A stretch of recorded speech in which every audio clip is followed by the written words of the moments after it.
that I can bring you right now, a stunner. The Patriots are releasing four-time Pro Bowl cornerback Stephon Gilmore, who was eligible to come off the physically unable to perform list after week 6, sources tell ESPN. Do I have Shefty? Yes, I do. I'm told I have Adam Schefter on the phone. Shefty, thank you very much. The floor is yours. What can you tell us? Well, Gritty, listen, there are financial implications here and there are injury considerations here. And Stephon Gilmore was in a situation where he was due a lot of money this year, and the Patriots are about $54,000 under the salary cap. They want to sign Jamie Collins today. They want to be able to make moves. They're financially hamstrung. They're waiting for a cornerback in Stephon Gilmore to be healthy. One of the best players in all of football, the former Defensive Player of the Year just a couple of seasons ago. They tried to work out a restructured contract, but could not do it. Could not figure out a way to get a reworked contract done. And Stephon Gilmore obviously knew that there'd be money coming, knew that the market would be strong, and essentially did not agree to what the Patriots were proposing to try to get them more cap relief. And so the Patriots are making the move now. They are releasing Stephon Gilmore. And so this is unusual now, where 2 days in a row, we get a very surprising move. One in Dallas, with the Cowboys releasing Jalen Smith, the former second-round draft pick, the Pro Bowl linebacker. Now, the New England Patriots going ahead and releasing the former NFL Defensive Player of the Year, who's been to 4 Pro Bowls. It is a stunner. You're right. We'll talk about Jalen Smith a little later. But I want to ask you this, because when I mentioned this to Dominique, he asked it to me. What, if anything, Shefty, do we know about how healthy Gilmore is? We mentioned he's eligible to come off the unable to perform list in a couple of weeks. What, if anything, do we know about how ready he'll be to play? I think he's going to be ready to play in the second half of the season. I don't think it's going to be right now, but I don't think it's terribly far away, Greeny. I think, week 8, 9, right in that range. So he could definitely be a contributor for a team in the second half of the year, without question.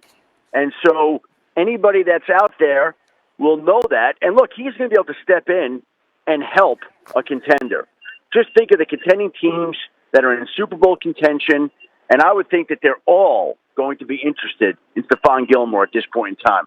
There's going to be plenty of interest in him. He'll sign with a new team, and he'll try to make another team, whether, I don't know who that would be. Look, everybody's going to bring up Tampa and Tom Brady right away, right? But the problem is that the Buccaneers don't have a lot of cap room right now. They've done a lot of cap gymnastics to get under the cap and to be where they are. Now, could they do more? I guess they could always try, and I guess that would make sense. But the Buccaneers are financially challenged right now to make something like this happen, though. Again, they've done an unbelievable job getting where they are, and they're always looking to give Tom Brady more help and more former teammates. Adam Schefter with the breaking news. Outstanding work as always, Shefty, the best in the business. Thank you very much. Let me bring it in here to the group. And let me start with Booger McFarland and Tim Hasselbeck got up with us this morning. Gentlemen, thank you. Dominique, I will start with you. That's your position. I'll remind everyone, as far as Tampa is concerned, the money is the money. They just brought in Richard Sherman off the street and started him like 4 days later. So clearly that is a position of enormous need. But let's start, for anyone who doesn't understand it, explain just how good a player we are talking about here. If you go back to fully healthy Stephon Gilmore, he's best cornerback in the league. You heard Adam say it. He was Defensive Player of the Year. He's only 31, so he's not like over the hill. If he comes back from this injury, which he wasn't great last year, if he comes back 80% of his best self, he can change the complexion of a defense. We're talking about teams like Kansas City. They would die for a corner like this. You're talking about Green Bay. You put him opposite Jair Alexander, and they've struggled with filling that corner spot. They have a young guy named Stokes who's playing pretty well right now, but he ain't Stephon Gilmore. The way that this guy plays at the top of his game, I'm shocked to hear he's moving on from New England. But if I'm any of these contending teams, the Cowboys included, their defense is better, but no defense is not made better by adding a true shutdown corner. You can put him in man coverage on a number 1 receiver and feel comfortable. You can put him in man coverage on a number 2 receiver and sleep fine. You don't have to worry about that. That player is completely out of the game. You can double elsewhere. The flexibility that a player like this gives you is enormous. I really believe that it could change, take a defense that's bad to middle of the pack, take a middle of the pack defense to the top of the league. Let me bring in another of my defensive stars here. Booger McFarland, what do you think? To echo everything that Dominique said, he's outstanding, Greeny. So now spinning this forward, how do we figure out where he's going to go? You look at the contending teams, Kansas City, Green Bay, Tampa, all need cornerbacks. Well, what's going to be the differentiating factor? To me, that's going to be Tom Brady. Stephon Gilmore and Tom Brady have played together. Tom Brady is in win now mode. And I understand what Shefty's saying about the salary cap, but guys, we all know the salary cap is about as flexible as Play-Doh. You can massage it and move it however you want to. And Tampa Bay is in win now mode. Not that Green Bay and Kansas City are not, but Tampa is in win now mode. And if Tom Brady says, I want Stephon Gilmore, then Jason Licht, the GM, is going to go get him. Just like when Tom Brady said, I want Rob Gronkowski, I want Antonio Brown, I want Leonard Fournette, we want Giovanni Bernard. I would be shocked, Greeny, that if Stephon Gilmore at some point in the very near future is not a Tampa Bay Buccaneer because of the Brady effect. Not that Kansas City and Green Bay aren't good choices, but Tom Brady is like LeBron. He's like KD. He pushes people over the top when it comes to making a decision when you want to win a title. All right, I'm putting you on Stephon Gilmore watch. You live in Tampa down there. I want you scouring the airports. I want you to keep a close eye on this. And if he winds up showing up in town, you're going to break the story. Tim Hasselbeck, what do you think?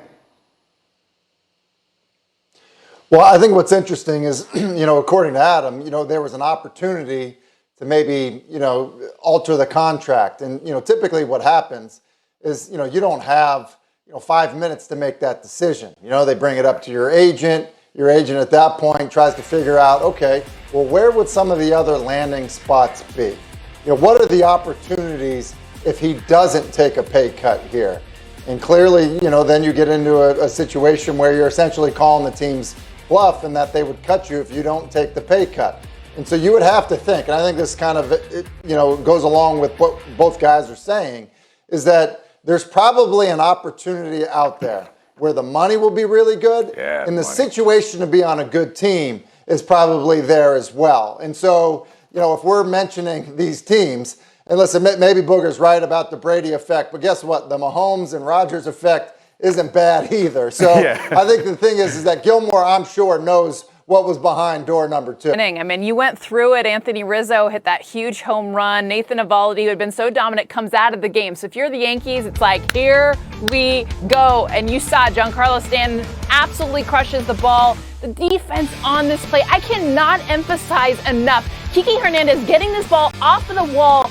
If this is not your home ballpark, if this is another outfielder, he doesn't make this play. So he gets it to Xander Bogaerts, who throws a strike.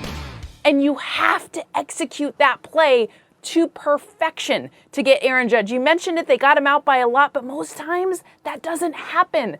That was it. That was the difference in the game, because otherwise I felt like the Yankees were going to go and tie that game. I'm with you. 163 games in, those moments in spring training that you don't pay that much attention to wind up being the most critical ones. Jess, you and I talked about it yesterday. I had A-Rod on my radio show yesterday. We talked about all the pressure that was on Garrett Cole, that this was the moment. What did you see last night? What went wrong? Well, they had to get to him early, and they did. And the biggest thing for the Red Sox was really in their approach and how they were able to get the pitches they want. But Garrett Cole's fastball, everything is about his fastball, Greeny. It just was not having that movement. And honestly, it hasn't for weeks. He's a high spin guy. Xander Bogaerts being able to jump on him in that first inning, he could just not settle down. So when Garrett Cole is going right, that fastball is zipping through the zone. He gets a ton of swing and miss underneath the ball. And for this one, it just wasn't getting that same spin. It was staying flat. And credit to the Red Sox hitters. If you look through their takes, that Xander Bogaerts home run, he took a strike low and away the pitch prior to that to get the fatty down the middle that he could crush for a home run. And so, again, you heard Cole say sick to his stomach is the way that he feels. Jess, stay with us here a little later. We'll put a bow on the Yankee season. We'll look ahead to Red Sox Rays. We'll look ahead to tonight's National League game. Jess Mendoza, thanks for getting up. But as I mentioned, we have significant breaking news from the National Football League. And do I have Adam Schefter on the